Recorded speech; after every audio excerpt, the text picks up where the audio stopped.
Welcome to Strength Chat Podcast, presented by Kabuki Strength. Introducing your hosts, Chris Duffin, the mad scientist of strength, Rudy Cadlove, mature athlete and coach, and the wizard of training himself, Brandon Sen. Hey everyone, Brandon here. On today's episode, we have Christopher Peil of the Move Well Project.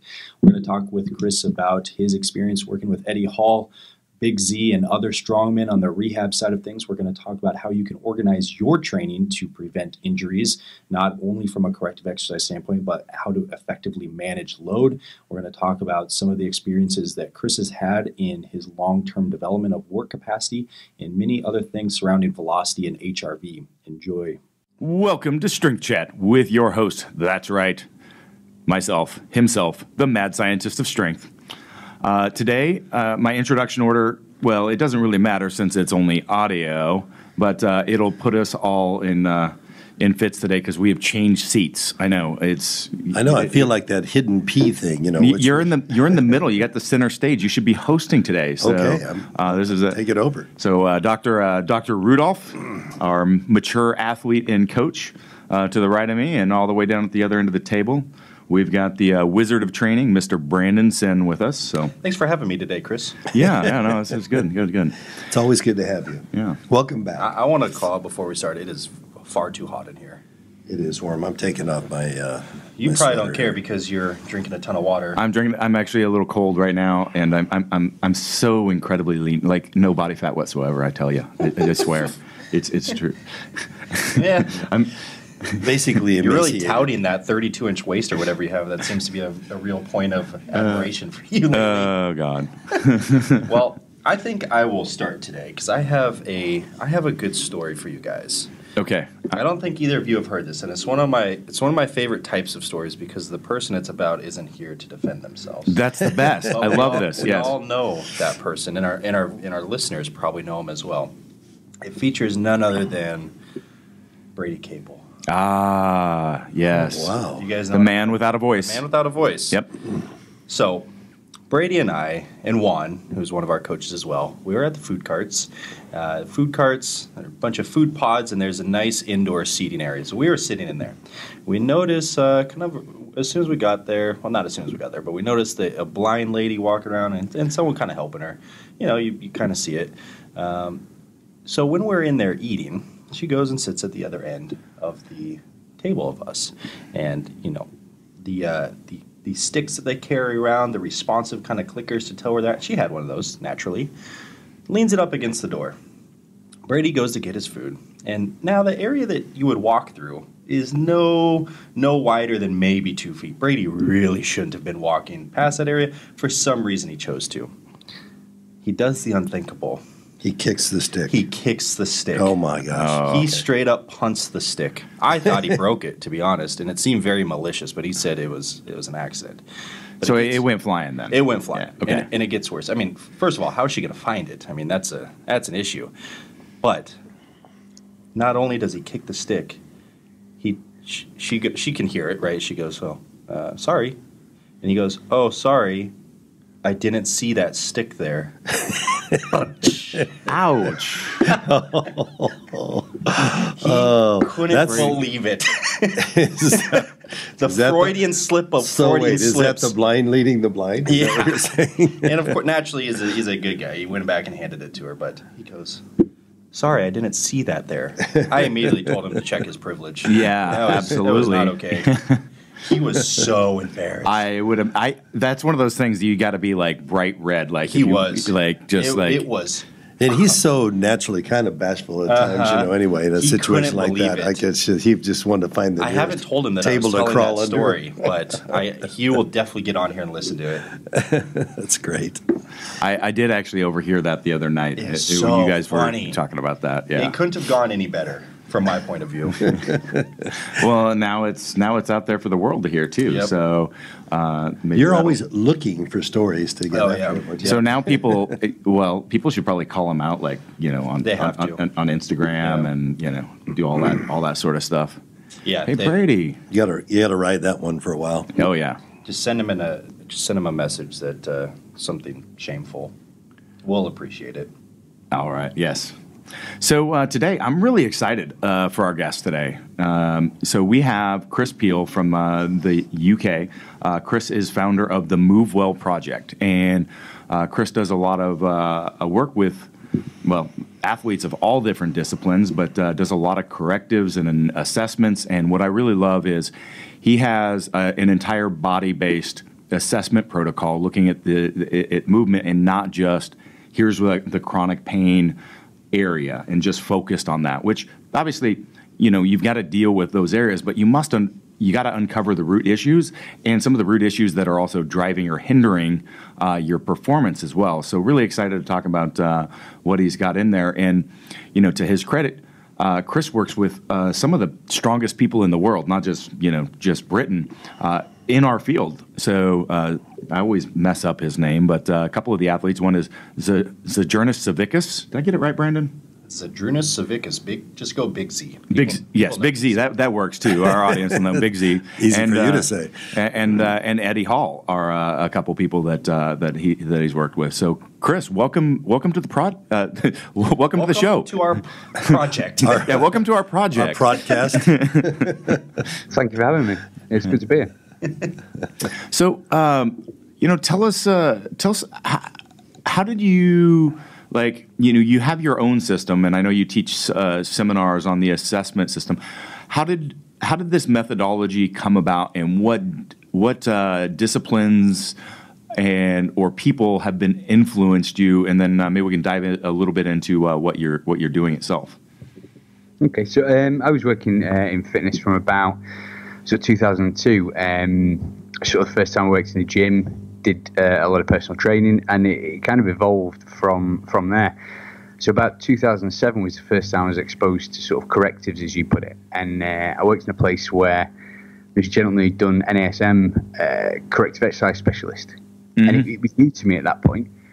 So he had a different perspective. He started looking at people when they came through the door and saying to them, okay, so you can't do this. We could do this to help you be able to, say, squat to depth when at the moment you can't. And like all good people, I initially thought, well, that's scary. I don't like the look of that. So I stuck my head in the sand and ignored it completely. But after a while, he couldn't ignore it anymore because he was getting phenomenal results with people, stuff that I was having to work around, he was solving. So that was the sort of first thing that I came across. And over time, learned more and more about that, the NASM system. Then started to see some issues in that I thought could be improved. And I suppose from there, my own stuff evolved. And then I was just fortunate enough a few years ago that I met my wife, who was competing in Strongwoman. And I had a full book of sort of rehab clients that I was working with long term, doing corrective exercise and rehabilitation. And she was working with a strongman who was coaching her for her Strongwoman, who had some quite significant injury problems. She introduced me to him, asked me to have a look at him, and he turned out to be Eddie Hall's training partner.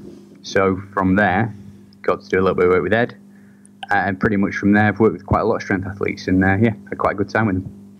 Yeah, it's really great. I love seeing this stuff implemented and actually results with some of these high level athletes, because so many people out there get.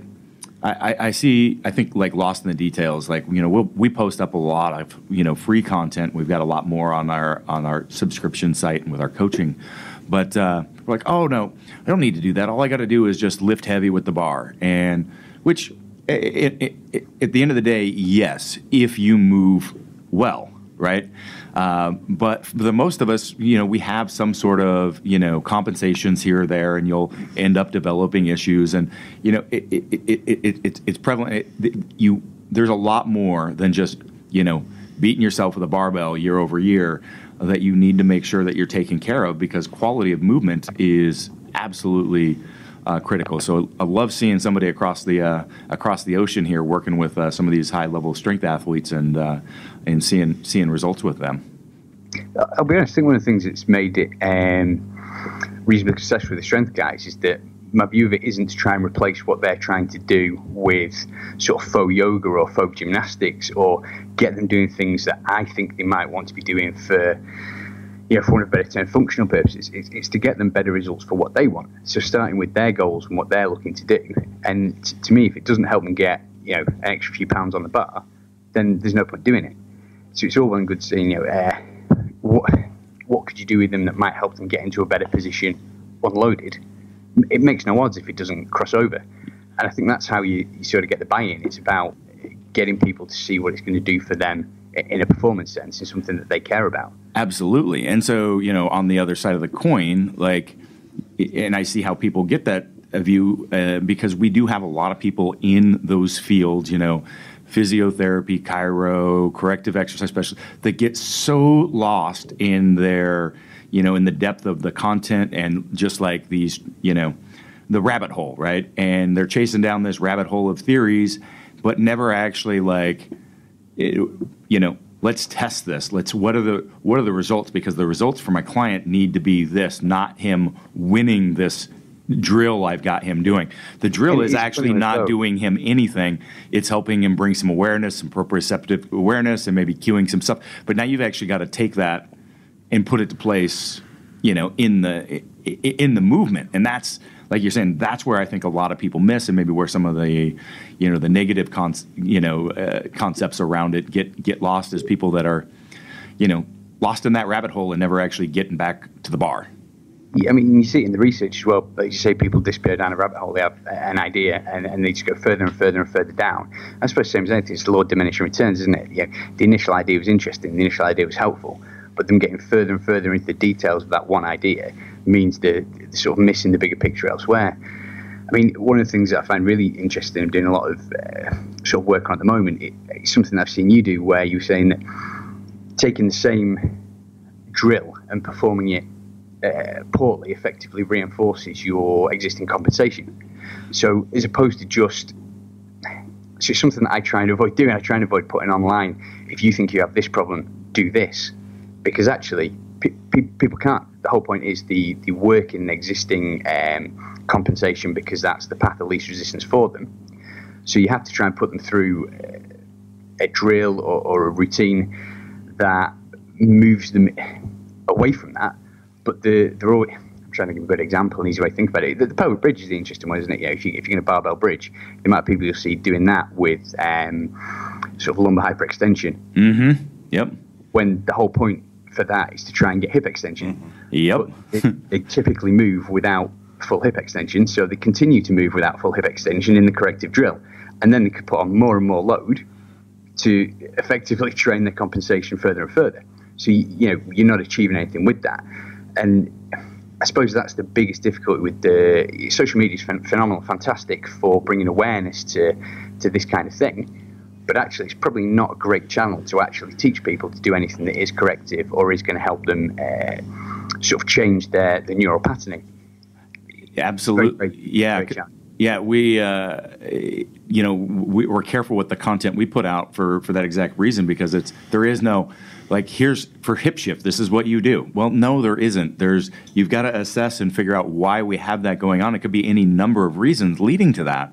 And it's individualized, the approach to deal with their particular compensation. And people want to think that, I've got rotator cuff strain in the right shoulder. What is the strategy for dealing with, why, how do we end there? There's a lot of different ways we could have got there. So that's a big reason why I've started to be fairly careful with my language at seminars and with clients. It's as a strength coach and not a practitioner, I'm slowly going the route of referring to things as movement skills and not necessarily correctives. As a powerlifter, you need to be able to organize your spine, you need to be able to transfer load effectively through your spine, and you need to keep your feet in contact with the ground. Those are skills. And certainly skills and correctives, they're definitely merge lines somewhere, but making these as movement principles and things that you have to be able to do as a strength athlete. And it doesn't cover everything. If someone's in pain, they need to figure out a way to get out of it. But at the end of the day, there's a handful of things that people have to be able to do to, whether that's achieving full hip flexion or extension and not using their back. I mean, we'll preface that by saying, you need to be able to organize your spine so that everything else around it can move. So And to speak to the movement faults with correctives, that's also one of our big reasons why we go the route of very low duration work and very high effort and intentful work. So we don't want to see you doing a bird dog of 20 reps. We'd rather see 2 on each side with done really, really well. Really, really well, slow, so you're not avoiding any joint angles that are compromised. And just do it with a ton of effort, and then go train. It shouldn't take you long either. You got to hit your 4 sets of 20, right. And then. Yeah. So speaking of the individualization of this, can you walk us through some examples of like some of the work that you did with either Big Z or Eddie? I think our listeners would probably really enjoy to hearing some of that. Given whatever you can share, I understand there may be some Yeah. I mean, Big Z is an interesting one because I actually don't know how much he's done with what we did, because there was a fairly significant language barrier was the most difficult thing. And again, that brought up one of the challenges that you have with this kind of thing, because you are trying to explain some reasonably sort of difficult concepts again, or reasonably complicated things for him to do, and the why is so important. So Lithuanian isn't a good language for me, so his English is significantly better than my Lithuanian, so I shouldn't judge, but it did make things very difficult. Yeah, so that was challenging. I mean, for him, it's I think it's well documented, so I'm not really betraying any confidence that he'd had a neck issue and that had led to some nerve problems. And I've had quite a lot of clients with sort of spine problems and nerve problems, and they are incredibly difficult. Because that can be a challenging one at times. Yep. Yeah, very, very difficult. They seem to be very common too amongst thicker-necked powerlifters, strongmen, overhead athletes too, very much so. With It's one of the more frustrating issues is things related to nerves, because you can't bring oftentimes immediate relief to it by doing a handful of drills. It's usually like a total repatterning of things that have to happen. That's exactly it. So it was very much a case of, for me, you're looking to create an environment where you can facilitate the nerve to function the way you want it to again. You can't make it do that, like as you say, with an instant drill. So it's very difficult to show any sort of instant results, making it more difficult to get that bang-in. I mean, to be fair, shortly after I'd seen him, he then won the world tour finals, so he was doing okay then. But having said that, I think he's up against it at this point anyways, and he's coming to the end of his career, and it's difficult. But I think with that one, because it was nerve, it really did come down to trying to create an environment where you could get some progress. With Ed, it was a little bit different because Ed wasn't acutely injured. Ed, it was more about, okay, Ed's a really intelligent guy, and doesn't necessarily always come across that way. So people might not think he is as sharp as he really is.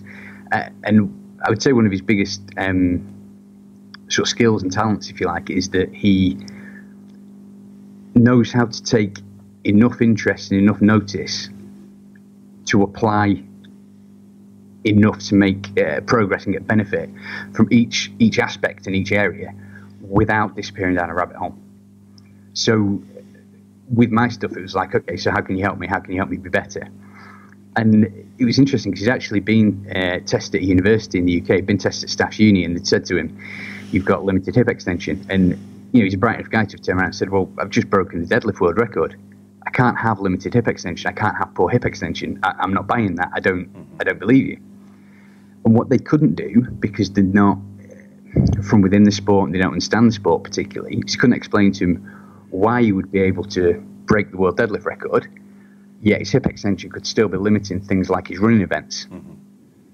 So we went through some pretty simple sort of active range of motion tests, and like many people, his hip extension was somewhat limited. So we went through, what are your weaker events? Are your weaker events things like throwing? Are your weaker events running? Well, yeah. Why would you be if you're the best deadlift in the world? You've got the strongest hips on the planet. Why does that not cross over? Why does it limit you when you're running? And obviously he was saying, well, I don't know, that's what I'm working on. So then we could have the conversation and say, well, actually you've got the strongest hips in the world when the hips are flexed. and through a big range there. But when the hips are extended and coming up to full extension, you haven't got the strongest hips in the world, because at that point you haven't got the best recruitment, for want of a better term, because you're limited by your active range of motion. So if we can improve that, we can get the strength you've got to cross over. Obviously not quite that simple, but essentially, yeah, we can get the strength you've got there to cross over into other movements. That's a big part of what our Swiss presentation was about. Yeah. Was the how force vectors are, one, joint angle specific. So just because you can extend your hips within an axial based vector doesn't necessarily mean you can in a horizontal vector like running would be or movement would be. So that can really open up the conversation not only about special exercises that we can do to strengthen those areas and why a barbell hip thrust might be more applicable to a moving event and not necessarily a squat or a deadlift, and how we can tailor rehab accordingly, because they are, even though both require extension, they're done in different vectors, and that's ultimately what we're fighting against is gravity.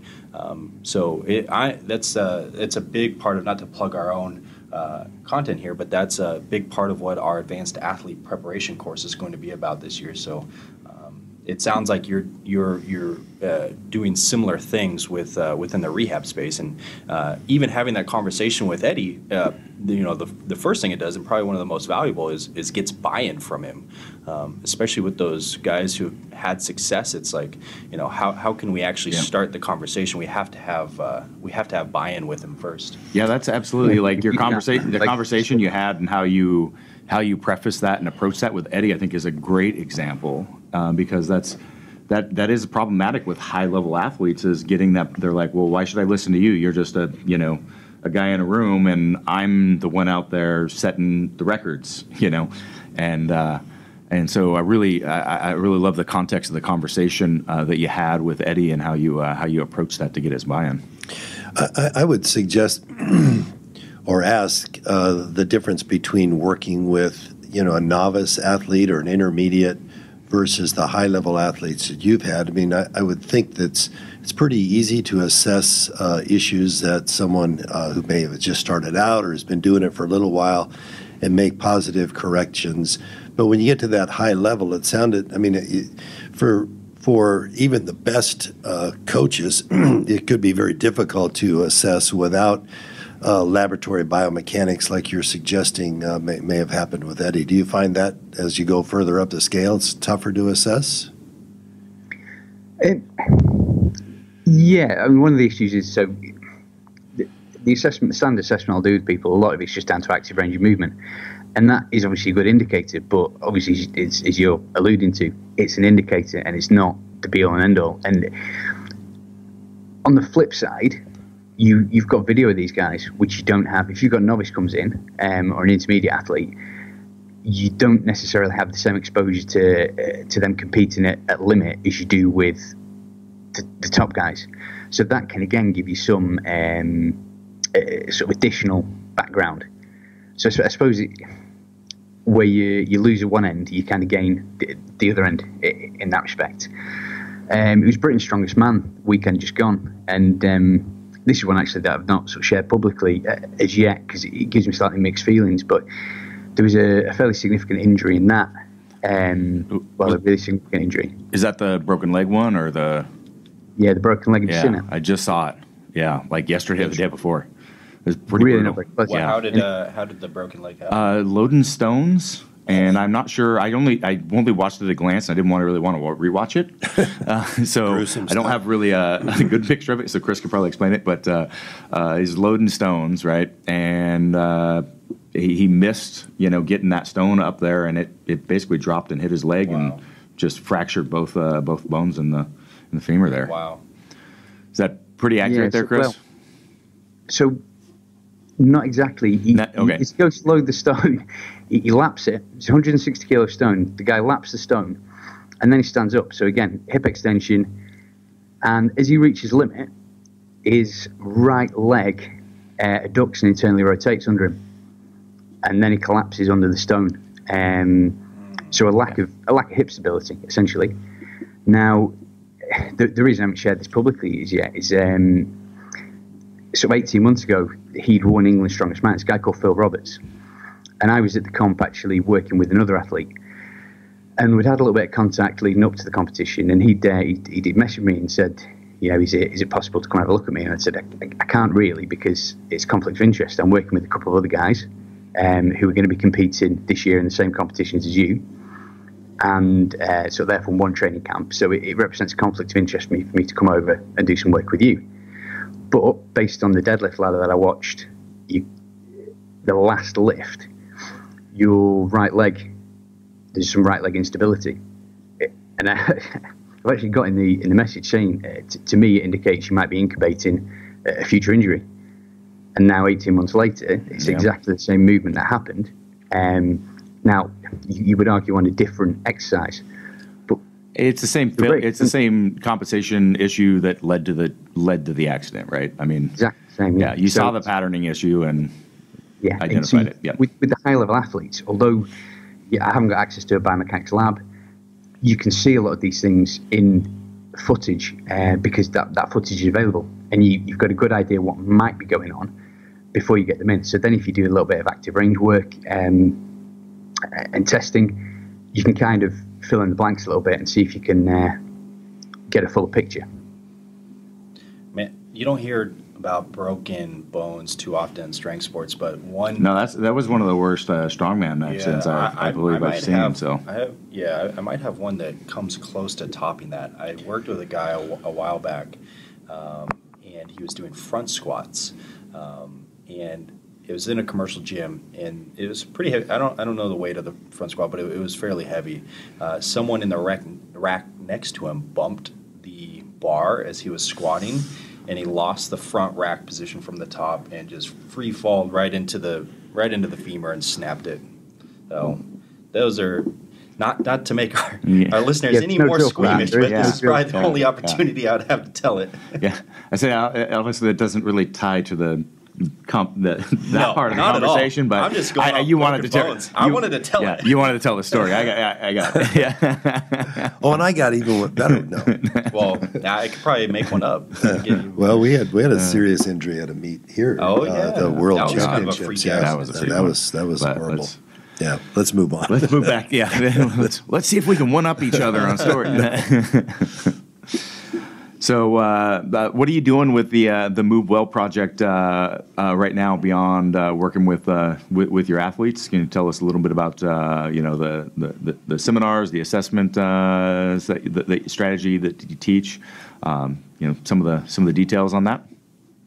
Yeah, so I've got a full rehab specialist program aimed at personal trainers, aimed at upskilling them in terms of the base assessment, and then from there. Once they get assessment results for a client, what they can do with that in a more sort of holistic sense. So, I mean, you guys had Tim Gabbett on, I believe, fairly recently. Yep. So, yeah, there's another 2 days that I do. And to be fair, an awful lot of his research influences a lot of the content.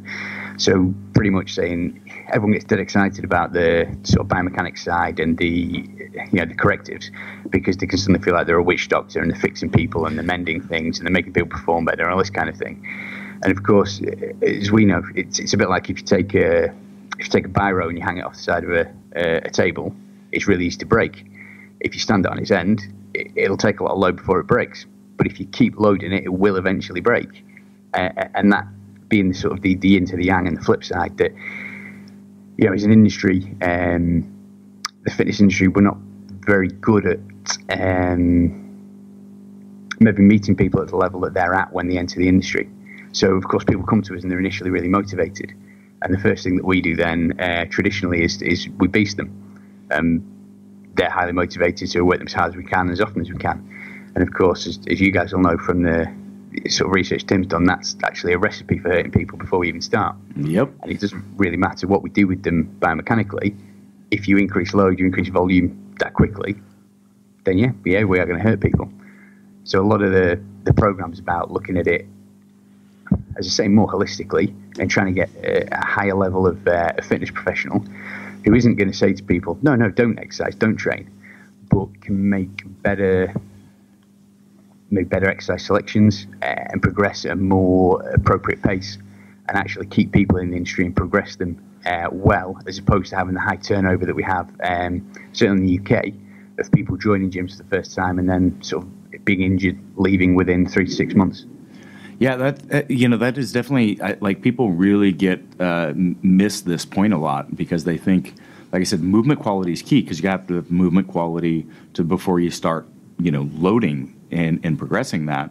But at the end of the day, nearly all injuries, like 80+%, I think, based on Gabbitt's research, are a result of actual training mismanagement. Like loading and volume variables are like really what drive most of that, most of the injuries. And we always want to jump to here. We want to fix this, and with our magic tricks. But we got there. We developed those compensation patterns because we were training, past the point that we should have. And people really miss that. That's what he said. It's holistic is a great way to approach it. You need to have movement quality, but you also have to you've got to manage that the training system. You can't just and I think it's for you guys. It's particularly relevant because powerlifting. I have a bit of a laughing joke with a lot of the powerlifters that I work with because powerlifting is a funny one because you do 3 lifts, so you have to invent more variations of those 3 lifts than anybody ever does of anything else to try and not end up in that situation where you can't avoid injury because you're just doing so much volume of the same 3 lifts. So I think it's definitely interesting for powerlifters and definitely something that if people understand it when they start out and they understand that the pace of progress will slow, and at that point actually doing more is probably the opposite of what they need to be doing, and actually managing and cycling volume and intensity and doing arguably a little bit less might be the way to go, and that gives them that longevity and that continued development. Yeah, I think that really comes down to effective progressions as well. And a lot of the programs that I see kind of floating around, or even some of the preconceptions that some of our newer athletes coming to us will have, is we'll see, 1 week is like maybe 2 sets for everything at whatever reps. The next week it's 3 sets. The next week it's 4 sets. And I don't really think people understand how much accumulated work that add that up over year and decade over decade, and it doesn't work. It's been fairly well. We've talked about it quite a bit when we started really doing real intentful work with Duffin to improve his work capacity.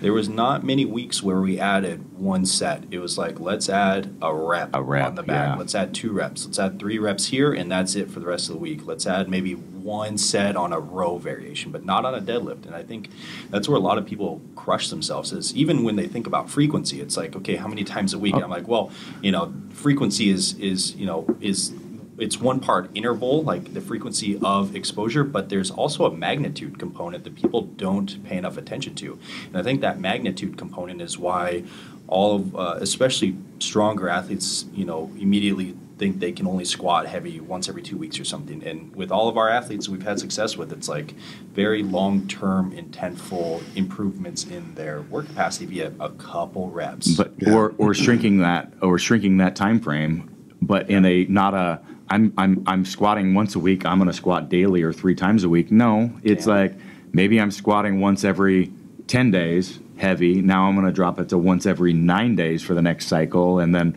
after the cycle that, we might work towards getting it down another day. And, over the course of a period of time, we're making measurable changes. But it's not like you see a lot of people, they'll just jump straight to like, oh, I've been doing conjugate, squat and heavy once a week, and now I'm going to do small of or, whatever. Yeah. We're not built to handle those types of changes. In long term, we've had Dr. Stu McGill on a couple of times. The last time he visited, though, he talked specifically about this, and it's, particularly for novice or intermediates, you can see strength gains dramatically when they first start training. You're increasing by, double-digit percentages month over month or year over year.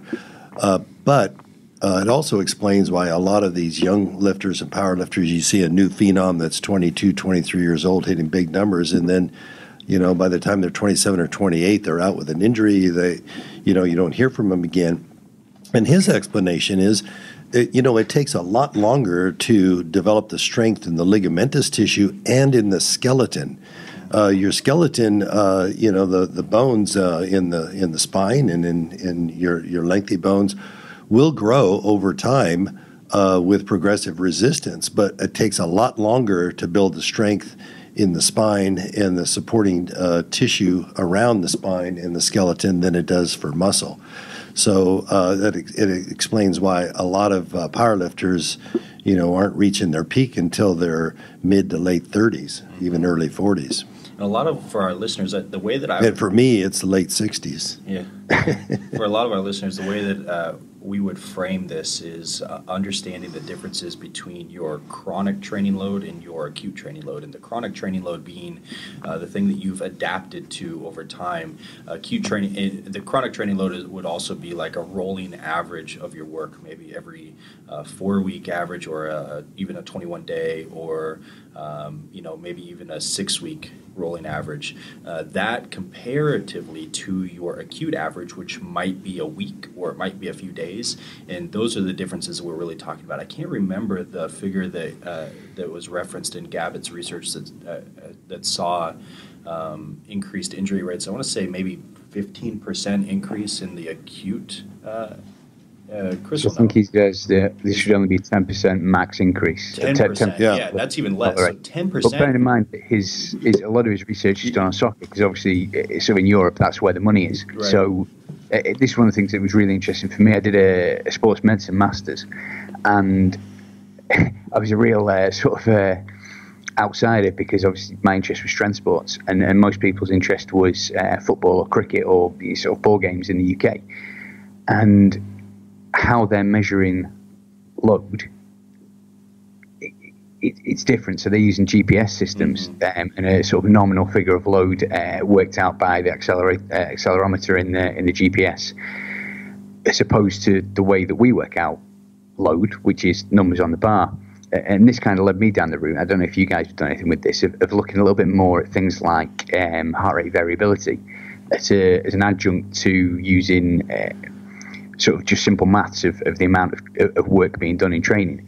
Because, of course, depending on how the person themselves is adapting, all the other things in their life, the other psychological stresses, family demands, levels of sleep, all these different kinds of things, what we just simply mathematically work out as an increase in training volume isn't necessarily what that person's experiencing in terms of overload.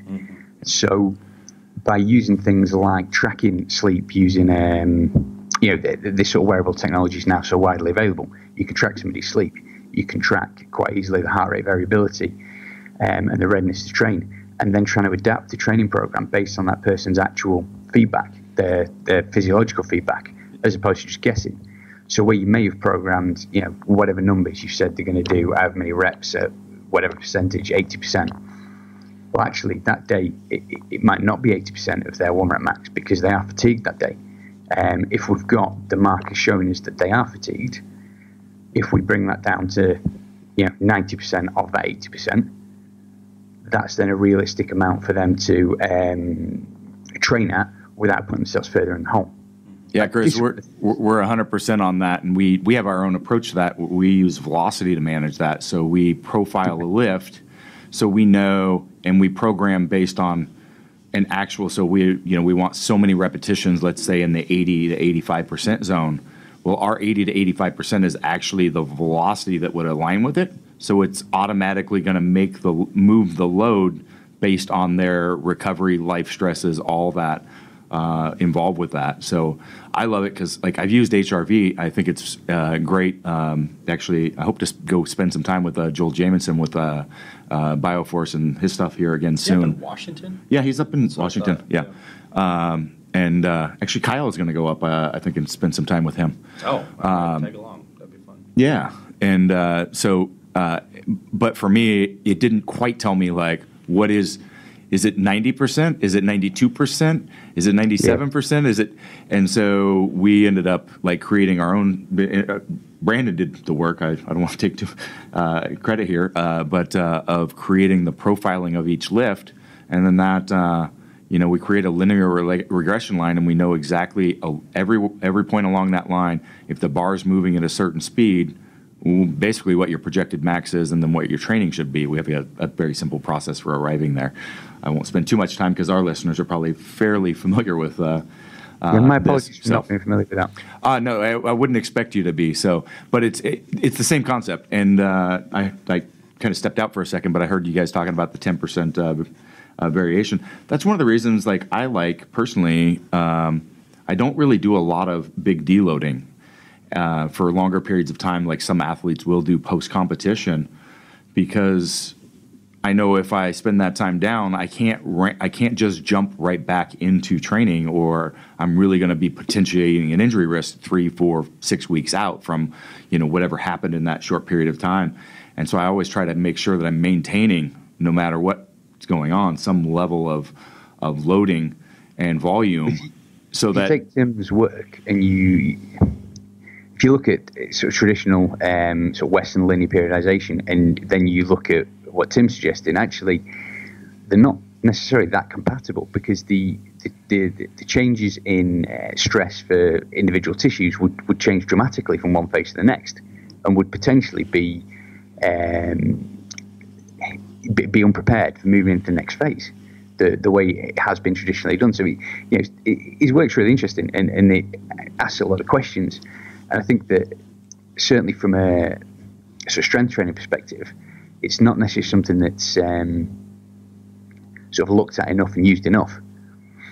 Well, a lot of, with Chris mentioning not deloading, we wouldn't necessarily suggest that, but Chris I wouldn't say not but like I see people do extensive deload sometimes, and that's where I'm like, there's a big issue there, because you can't just jump right back into what you were doing. Well, and you are able to do that because you have an effective plan going into the meet that isn't just blasting yourself, but it's there is a very intentional taper that precedes that. And that's a big reason why a lot of our athletes don't, unless for emotional reasons, because I think one of the best things a deload accomplishes, especially for our higher level athletes, is an emotional break from the training. But from an actual physiological standpoint, that's part of the reason why we maintain training loads oftentimes. We haven't talked about that, but in a post-deload period, say it's 3 weeks or a month, do you have a level of percentage of 1 rep max that you would say don't go below this in your deload?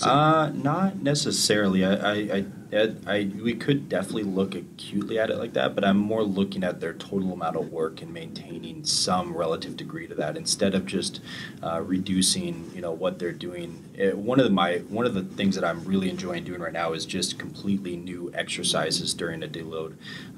That's going to for our good powerlifters, they're usually very, very efficient in 3 movements. So if we are able to do something that's different, they're less efficient, so they're not going to strain as hard against it, but we can still maintain a relative training load. So there's many, many ways to do it. I don't know that I have any set rules for that, and it really comes down to an individual basis, because there have been times where I've stretched it too far for lifters, and I'm like, okay, maybe we didn't have effective communication, and you were tireder than we both thought, so we end up having to kind of take a couple steps back a few weeks later, which is never ideal. So just having, whether you're using HRV or velocity, those are kind of different things too. But you just have to have some type of signal to tell you actually what's going on, rather than your athlete brain telling you to push harder all the time. Yeah, as opposed to the nominal, it's 3 weeks since the last one, so you're doing it again. Yeah. Which again is just completely nominal. When you deload your athletes, is it do you deload significantly volume, intensity, or both? Which way do you look at it? I think volume is the thing that contributes the most to training stress, it seems like. So it's always volume for sure. And depending on, we really have to look at their calendar too. If they are, say they are going into a competition they're 6 weeks away from, and then they have another meet planned in 4 weeks, which I typically don't recommend, but some athletes do it. We're going to take a fairly hard deload at some point in that first meet prep, so that they can go into that second one a bit more fresh. But it's always volume, and then intensity based on their calendar, based on how quickly they're improving. If someone's still improving their lifts, then we'll probably keep some relative intensity. I've had a couple 800-pound squatters that I've trained who I haven't deloaded for like 4 months just because they continue to make progress and their training loads are not excessively high. So, yeah, it's always volume, and then it really depends beyond that.